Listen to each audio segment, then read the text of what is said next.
I think there should be a process. So the way he was removed, to me, I don't think is the best. Follow due process.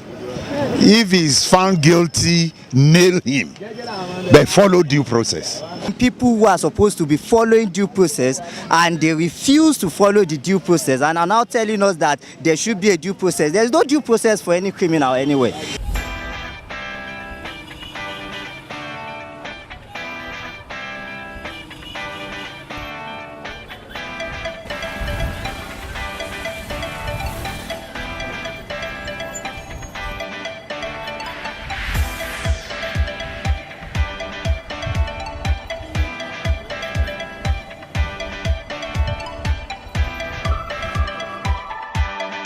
According to the 1999 Constitution, a Chief Justice of the Federation can only be removed from office by the Senate through a two-thirds majority vote cast in that regard.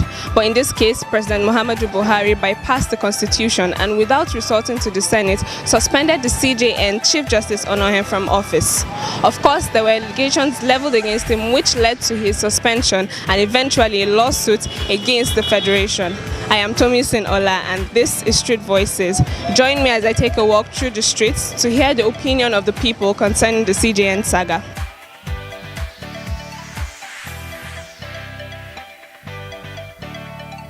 Right, so what's your take on the Onnoghen Saga? Well, from my own opinion, I don't think there's any kind of he should have been sacked. And if there's no due process anyway, if somebody could come into power and of course could be talking about forgetting money, where we are expecting people who are supposed to be following due process and they refuse to follow the due process and are now telling us that there should be a due process. There's no due process for any criminal anyway.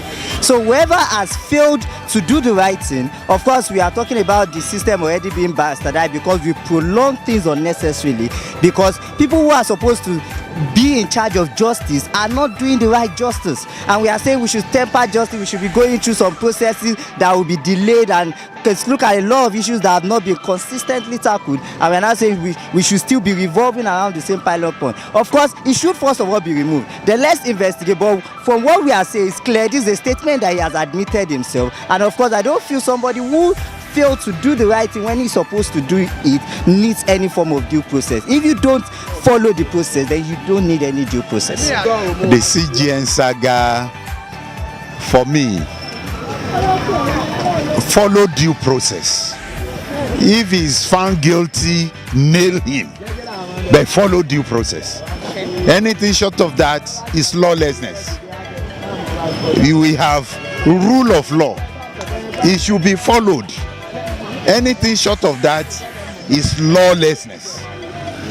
The judicial has its own wing and they have internal mechanism of addressing issues. Let them sort it out. The legislative arm, they have their own rules.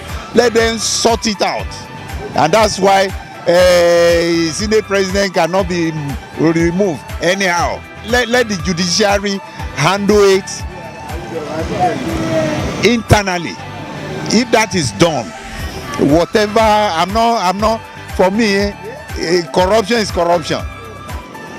When you don't follow due process, it's also corruption. That's my own point of view. The suspension of the CJN Justice Onnoghen is in order.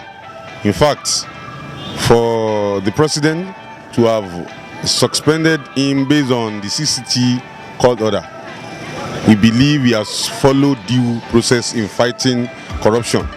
It's unfortunate that we have this kind of judge in Nigeria rising to the pinnacle of his career despite the high level of corruption.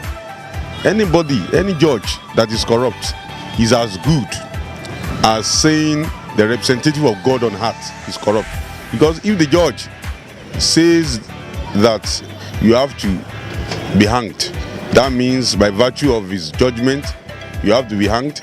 If the judge says the president must be removed immediately, he must be removed. And this kind of person, even if he has corrupted himself for just 1,000 naira, he deserves to be suspended And it was unfortunate that we have that kind of money in his account. Money as much as 1.5 billion naira. That is impossible for all his salary for almost 20 years to have reached up to that amount. So the suspension is in order. It is good for us. It is good for to safeguard the rule of law. It is good for our democracy. It is even good at this critical point in time that we are having election where election petition tribunal will have to go through the Supreme Court, and it is the norms all over. Judges are being queried all over the world in various countries, in US, in Kenya, and many other countries. And I think this one will not be as an exception. The judge should be above board, and we can't allow this kind of. But this issue of using ethnic and religion settlement, always in Nigeria, I don't know how far we will go in this country with the way we see things. We have to see things rightly, objectively, and we have to move this country forward.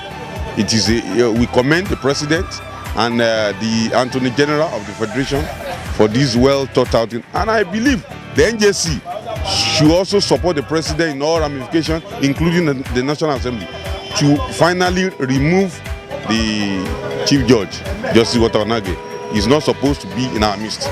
He should be removed and tried publicly so that it will serve as a deterrent to other judges that are already because even the renowned Chief Fabiola said there are two types of lawyers: those that know law and those that know judge. And in this case, it is this kind of Onnoghen that some people knows, and that is why they believe they can they can succeed as a lawyer. It needs to be corruption free. As we all know that Mr. President is fighting corruption, and being in judiciary, there's no excuse. He needs to declare all its assets, and Mr. President has right to appoint as well as to suspend. So if rule of law prevails in Nigeria, that means the so-called Nigerians will desist from corruption and will be corruption free, and our economy will be better. So that's my own view. Really, as the Chief Justice of Nigeria, people will expect a kind of honor and respect, whether from the person who appointed him or the person who is being appointed, because you know what it takes to be in that position. Why don't you do your own work very well? Now it's being embarrassed, and it's an embarrassment to the whole country, to me. The way the president also took the matter, well, maybe he used the executive power. If not, I think there should be a process. So the way he was removed, to me, I don't think is the best. So that's how I feel. But it's a judiciary case, I'm not a lawyer. Maybe the case is still in the courts, so maybe we may not talk too much. But I think there should be a level of decorum on the part of either the government or the judiciary. CJA case, basically, the law has to take its course, because the number 3 citizen, which is Senate President Bukola Saraki, has been in that kind of cases, and he has came there and he has defended himself. So himself should come, step down and do such kind of, he should follow his suit as the Senate President have done. You understand? The Senate President Bukola Saraki has made a good example by going to the court and defending himself. At the end, he was discharged and acquitted.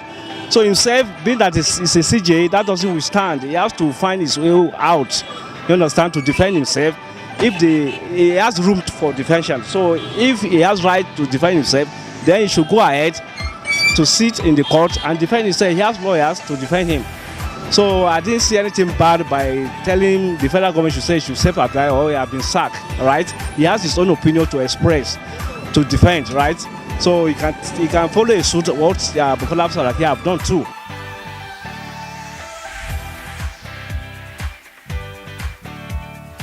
The Onnoghen Saga is one which has raised a lot of questions and opinions. You have heard it all from the people. This is Street Voices, and this is Kwara.